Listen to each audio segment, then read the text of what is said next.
Hey YouTube, this is Lubelisk again.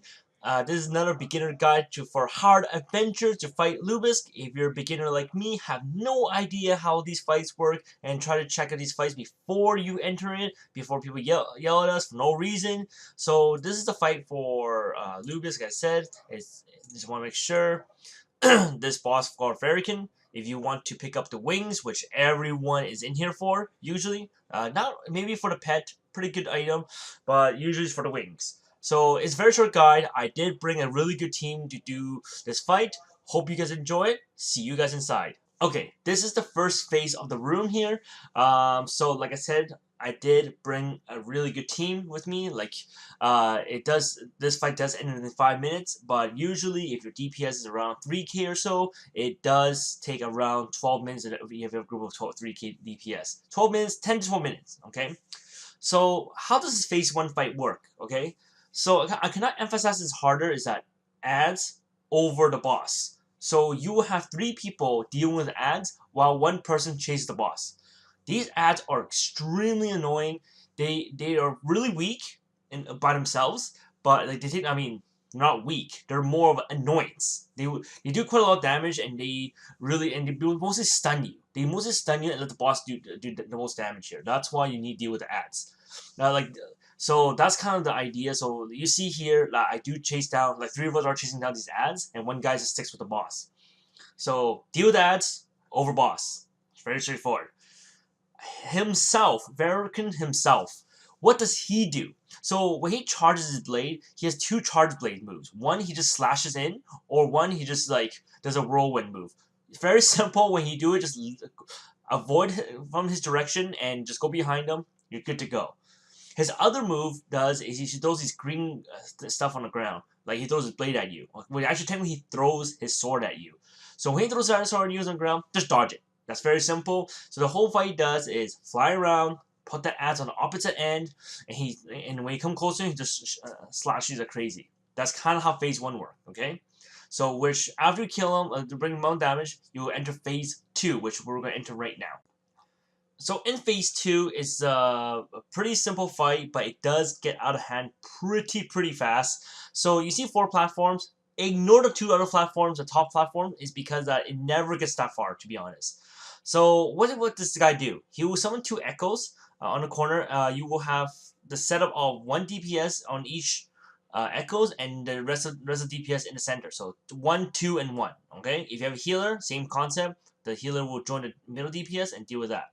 So why I kill these echoes is because these echoes will stun you for 8 to 10 seconds if you do not touch them. And of course, Farrakhan will just kill you on that spot. So once in a while, like what you just saw there, the echoes will charge up a lightning blade. Please dodge it because it does quite a lot of damage. If you're a little undergeared, it will one-shot you. But the reason why you want to dodge it is it will stun Farrakhan, and he will just stand there for a while, and it does quite a lot of damage. So what does Farrakhan himself do? Okay, throughout this phase, all he does is just do the same thing as phase 1, but he does an extra move like you see now. That purple stuff there. So how to dodge it first is go to center or go on a platform. Why you do that is because that is a one-shot mechanic. I have never seen anyone live that, actually. Not yet, at least. But it's a one-shot mechanic. So the whole point of this fight, like I said, is deal with the echoes, go back in the center, and kill Farrakhan. So one thing about fighting Farrakhan and the echoes is that do not have 2 DPS downing 1 echo faster than another. It's because they do respawn after like a couple seconds if they don't get killed simultaneously between each other. I think like 5 seconds of each other, or 5 to 8 seconds. If you don't do that, they will respawn and the fight gets a little annoying. So echoes first, then let the DPS kill the boss.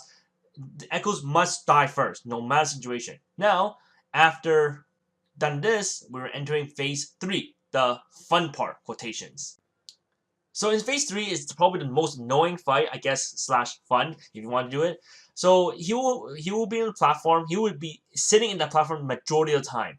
Okay, so how the setup is going to work is that you will have a ranged DPS sitting at the outside platforms, while the other DPS sitting in the center platform, which I guess to fight him. So what he does here is that if you fall off, just to let you guys know, you do not take fall damage. You just lose spirit. You just climb back up. You're good to go.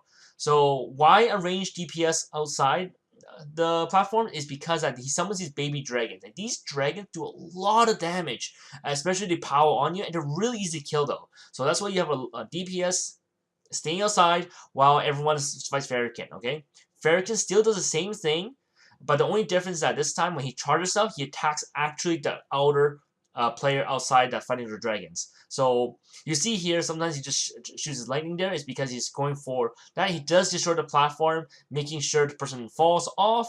That yes, despite you don't take any fall damage, but because it takes waste time, you come back up. By the time the dragons will go out of hand, and sometimes it will wipe the whole group just because of that reason.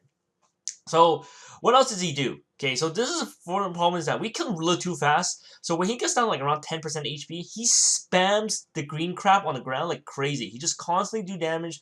It's constant AoE, constant dodging it. You have to keep dodging or yeah, it's just going to be out of hand.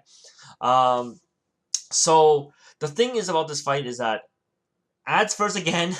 Let 3 TPS deal with it. If someone does fall and fail, please get someone to replace him immediately. Dragons must be downed. Okay, so yeah, I hope this fight is pretty straightforward. I hope this is a very understanding guide. If you have any questions, please leave a comment below. I'm more than happy to help. I am going to try to upload more hard adventures guides, and definitely, of course, if anything, rate, comment, subscribe. If you like it, let me know. Have a good day, guys. Bye.